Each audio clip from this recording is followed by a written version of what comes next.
Kangata went from the Ruto insider to anti-government figure. Welcome to my YouTube channel. If you are new here, kindly consider subscribing. Don't forget to like, comment, and share our videos. Murang'a Governor Irungu Kangata's appearance at the Linda Mwananchi rally in Thika marked the latest chapter in a political journey that has seen him move from being a key ally within President William Ruto's political camp to becoming one of the most prominent voices challenging the Kenya Kwanza administration. The governor's participation in the opposition-linked rally came just weeks after he publicly announced that he could not seek re-election on a United Democratic Alliance UDA ticket in the 2027 general election, citing unresolved differences with the ruling party despite efforts to address them internally. His presence alongside leaders of the Linda Mwananchi movement, a faction championed by Nairobi Senator Edwin Sifuna, underscored the widening political distance between Kangata and the administration he once helped support. Speaking at the rally held at Kifulini grounds in Thika, Siaya Governor James Orengo openly welcomed Kangata's growing association with the movement, even suggesting that prayers could help cement his transition into the opposition fold. And I quote, "There is one governor I work with called Irungu Kangata. I want you to pray for us and pray for him because I know he is listening. If you pray, I know he's going to join us in the rally. It is only you who can do it. If you do not pray, he will not come." End of quote.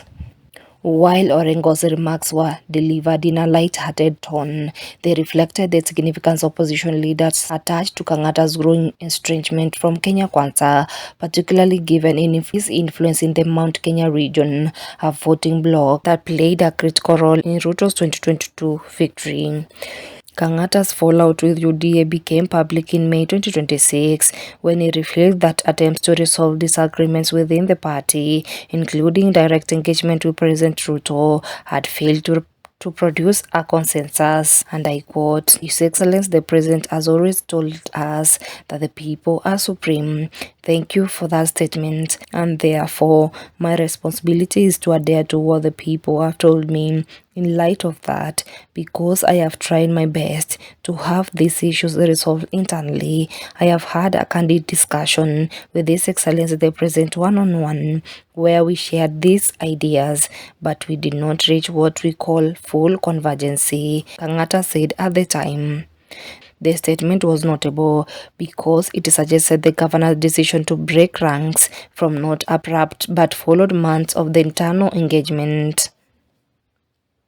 By publicly disclosing a failed attempt to find common ground with the president, Kangata positioned himself as a leader who has exhausted party mechanisms before choosing a different political path.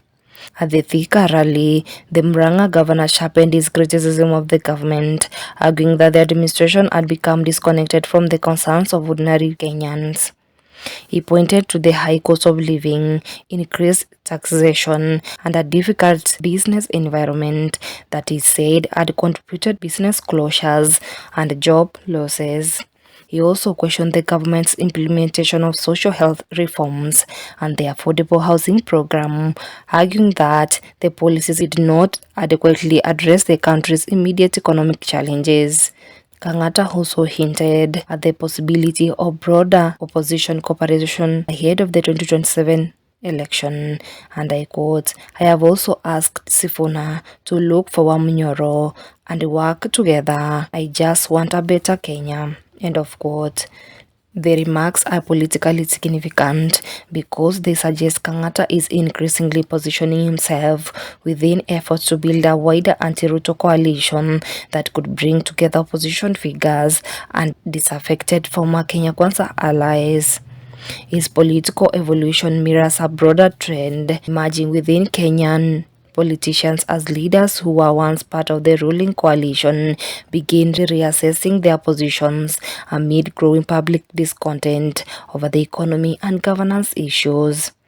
Whether Kangata formally joins the Linda Mwananchi movement remains unclear. However, his appearance at its rally, coupled with his criticism of government policies and his departure from UDM, has elevated him from being an insider within Ruto's political establishment to a key figure in a growing movement seeking to challenge the president's re-election bid in 2027. For the opposition, Kangata's shift offers more than symbolic value. It provides a potential bridge into Mount Kenya, a region that remains central to the outcome of the next general election, and that both the government and its challengers are increasingly battling to control. Until the next video, don't forget to like, comment, subscribe, and share our videos. Bye for now.